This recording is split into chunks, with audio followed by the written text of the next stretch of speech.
Assalamualaikum warahmatullahi wabarakatuh. Saya Rizkyati Laili Alifiani, NIM 2220013. Akan menjelaskan tentang poin A, yaitu jalur, jenjang, dan jenis pendidikan. Jalur pendidikan menurut ketentuan pasal 1 angka 7 Undang-Undang Nomor 20 Tahun 2003 tentang Sistem Pendidikan Nasional adalah wahana yang dilalui oleh peserta didik untuk mengembangkan potensi diri dalam suatu proses pendidikan yang sesuai dengan tujuan pendidikan. Jalur pendidikan terdiri dari 3, yaitu pendidikan formal, pendidikan informal, dan pendidikan non-formal. Pendidikan formal adalah jalur pendidikan yang terstruktur dan berjenjang, yang terdiri atas pendidikan dasar, pendidikan menengah, dan pendidikan tinggi. Pendidikan informal adalah jalur pendidikan keluarga dan lingkungan, sedangkan pendidikan non-formal adalah jalur pendidikan di luar jalur pendidikan formal yang dapat dilaksanakan secara terstruktur dan berjenjang.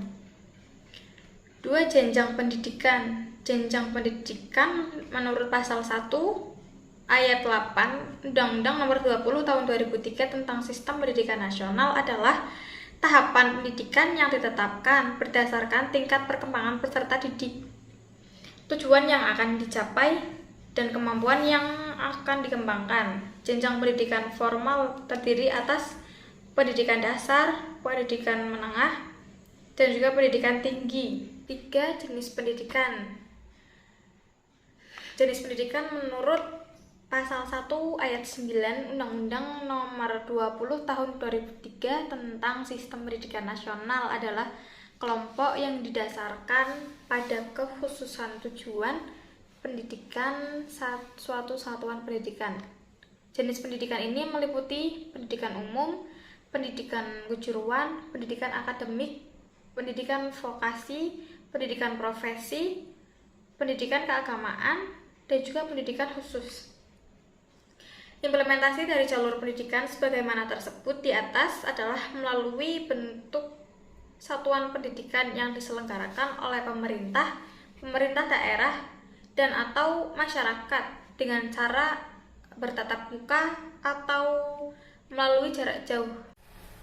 Baik, saya Hairunisa dengan nomor induk mahasiswi 2220011.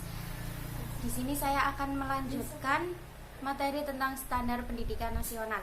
Berikut beberapa standar dalam pendidikan nasional. Yang pertama yaitu standar isi. Dalam standar isi memuat kerangka dasar dan struktur kurikulum, beban belajar, kurikulum tingkat satuan pendidikan, dan kalender pendidikan. Yang kedua, standar proses. Standar proses meliputi pelaksanaan pembelajaran pada satuan pendidikan untuk mencapai struktur kompetensi lulusan. Satuan pendidikan melakukan perencanaan proses pembelajaran, pelaksanaan proses pembelajaran, dan penilaian hasil pembelajaran. Yang ketiga, standar kompetensi lulusan meliputi standar kompetensi lulusan minimal satuan pendidikan dasar dan menengah, kelompok mata pelajaran.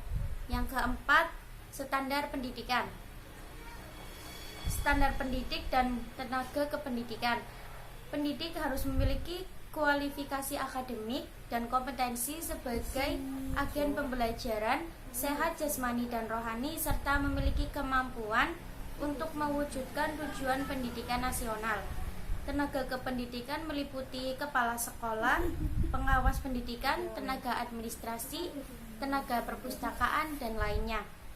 Yang kelima, standar sarana dan prasarana. Setiap satuan pendidikan wajib memiliki sarana yang meliputi perabot, peralatan pendidikan, media pendidikan, buku, dan sumber belajar lainnya.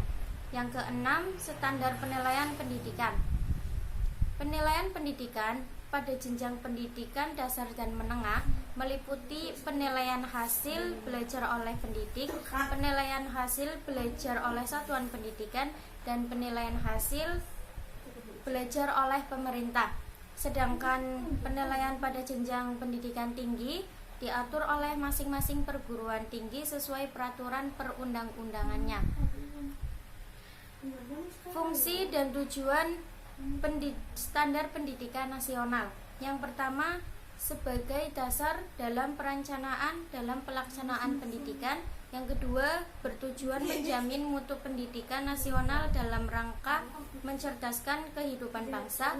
Dan yang ketiga, disempurnakan secara terencana, terarah, dan berkelanjutan. Terima kasih. Baik, saya Nurlailatul Mughfirah izin melanjutkan materi selanjutnya, yaitu dasar, fungsi, tujuan, dan prinsip pendidikan nasional. Yang pertama, dasar pendidikan, suatu yang menjadi kekuatan bagi tetap tegaknya suatu bangunan atau lainnya seperti rumah atau gedung, yang maka pondasilah yang menjadi dasarnya.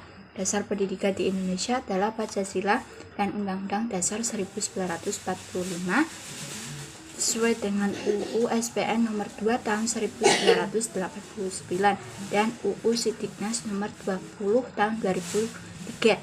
Yang kedua, tujuan dan fungsi pendidikan nasional.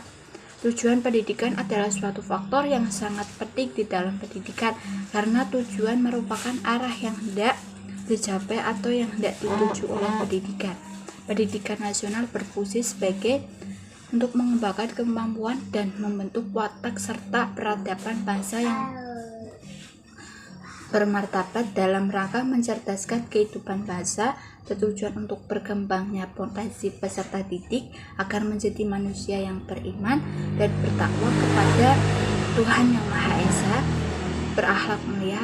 berakhlak mulia, sehat, berilmu, cakap, kreatif, mandiri, dan menjadi warga negara yang demokratis serta bertanggung jawab. 3. Prinsip penyelenggaraan pendidikan nasional. Yang pertama, pendidikan diselenggarakan secara demokratis dan berkeadilan. Yang kedua, pendidikan diselenggarakan sebagai satu kesatuan yang sistematik. Yang ketiga, pendidikan diselenggarakan sebagai suatu proses pembudayaan dan pemberdayaan.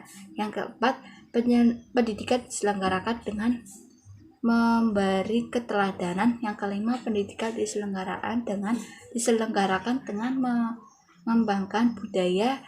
Dan keenam, pendidikan diselenggarakan dengan memberdayakan serta komponen masyarakat. Sekian, terima kasih. Kurang lebihnya mohon maaf.